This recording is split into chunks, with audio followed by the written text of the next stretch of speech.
about the prospect of digital ID cards, thrown out, just literally thrown on the table randomly by Keir Starmer at the beginning of his Labour Party conference a week or two ago. And already, well, I think within a few days, we had 2.5 million people sign a petition against digital ID cards. And we saw actually in the polls people's support for digital ID cards, which is usually predicated on well, it'll be such an easy one-stop shop and it's for our safety, dealing with illegal migration or whatever the latest claim is. You'd think people would be supporting it. But no, people have wisened up. Well, one of the reasons they've wisened up is people like Silkie Carlo, who's my next guest. She's director of Big Brother Watch and who've been talking about this issue for a very long time. Good afternoon to you, Silkie. Good afternoon, Julia. Thank you so much for joining us. I mean, there are so many arguments against ID cards and so few good arguments for them. It is amazing to me that government after government come up with this. We know Tony Blair is obsessed with ID cards, tried to bring them in way back when. Now, that was at a time when it was kind of like, just had an ID card, then it's some sort of digital aspect. Now that we've all got these mobile phones in our pockets, not all of us, but most of us, smartphones, they're talking about, it's not a card, is it? It is literally something that an app on your phone that will not just be a record of, your name, your address, I don't know, your right to work in this country as it's being played about illegal migrants being stopped. But it's going to have real-time information about you updated all the time. And that's where the really, really sinister aspects come in, doesn't it?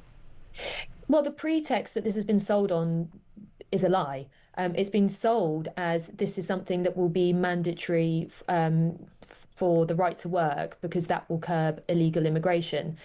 Everyone who's looked at this has said this will do absolutely nothing to curb illegal working. By people who've come into the country and undocumented. Who already have to have checks. I mean, an employer who doesn't bother asking for their passport or visa or their national insurance number is not going to be going, oh, but I do need to see your digital ID.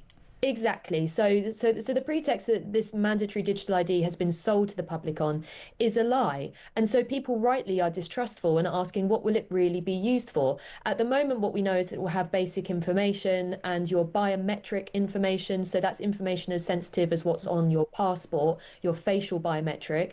This is happening, by the way, at the same time that this government is having a big push on live facial recognition cameras all over our high streets. And so I think it's right that people then consider the ways in which this will become a sprawling surveillance system. Because at the same time as Starmer has said, this is only for the right to work, which is illogical, doesn't make any sense, and clearly isn't anything to do with illegal working. Multiple ministers have come out and said, actually, it would be really good for pensions, it'd be really good for benefits, it'd be really good for tax collection, and a number of other things. They're even talking about looking at whether to roll this out to 13-year-olds. Wow.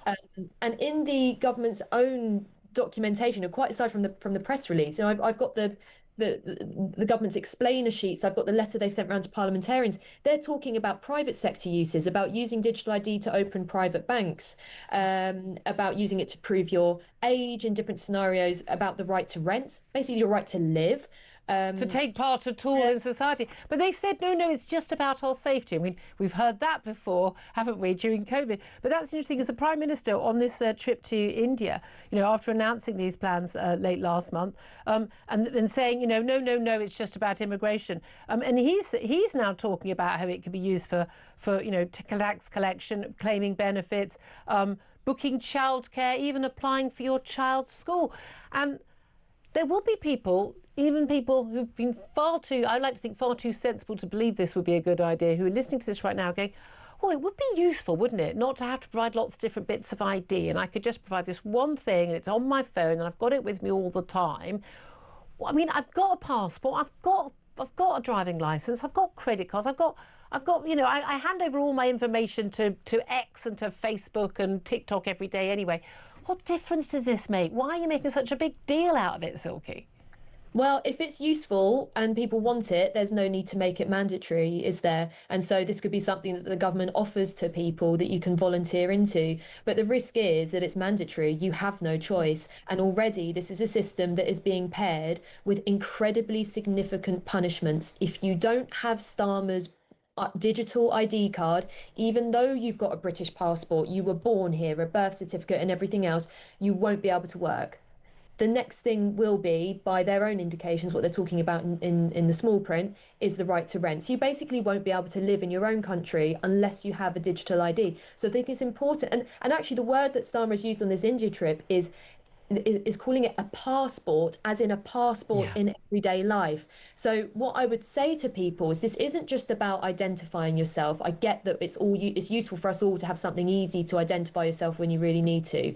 It's about creating a kind of permission-based society where we live on license to the state, and we have to comply with probably growing and sprawling rules, enabled to do ordinary things that we need to do to live our lives. That is a completely different society to the one in which we live, and it's not a very free one. Indeed, and we were talking with Baroness Claire Fox about this, and she's been a big sort of freedom campaigner over the years, as indeed were you know, lockdown as well, is that it does turn on its head our relationship with the state, doesn't it, in terms of who, you know, we are individuals, we're born free, we are free unless there is a law made by our democratically elected parliament that limits that particular freedom because of an impact on other people. You know, you can't steal, you can't kill. You can do anything in this country that there isn't an explicit law against. That is the theory.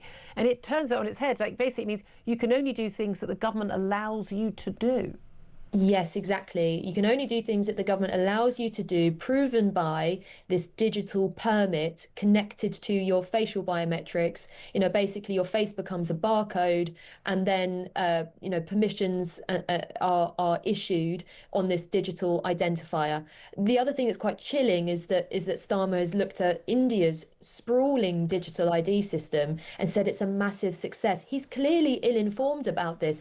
There are people in India who have actually died from starvation as a result of the Aadhaar digital ID scheme over there. There are reams of evidence and documentation about this by academics. I mean, it's just so ill-informed. And I think, you know, this is something that often comes with human rights abuses and risks. But again, you got people say nothing to hide, nothing to fear. But my God, we've seen, you know, even if you're a law-abiding citizen, you know, when we saw what happened in lockdown, we saw with COVID, the extraordinary overreach by government, supposedly for our safety. My worry is how many people would go, yeah, anything for safety. But of course, this all assumes they can do this. Governments of every hue, their record on major IT projects, not just the huge cost. I mean, they're saying a few billion. We are talking about absurd amounts of money for this. Their record on getting these things actually working, keeping them working, their record on hacking. I mean, none of this suggests this is actually going to happen in the next few years. Yeah, well, Blair's ID scheme, you know, £5 billion of public money was wasted on that, and it never got off the ground. Well, I, like you, I'm incredibly emboldened by the spirit of British people who've looked at this and said, we don't buy the lie, we don't trust the government. We saw what happened with COVID IDs. You know, how quickly will this become something where, oh, you could go to school, but now because you haven't had the third jab, you can't. You know, like we're well aware of the risks, and I think likewise, this will never get off the ground. A huge portion of the public will never do this. Even Boris Johnson has said. Boris Johnson. I certainly won't carry one. I always said I'll carry a passport. I'll get a vaccine if it's required by another country, because that's my choice. I will not prove anything to anybody in this country, because this is my country. The thing is, we can think it's unlikely it'll ever happen, but that doesn't mean we shouldn't stop being vigilant and preventing it from happening. That's the key. We mustn't be complacent. No to number 2, digitalid.co.uk is where our campaign is.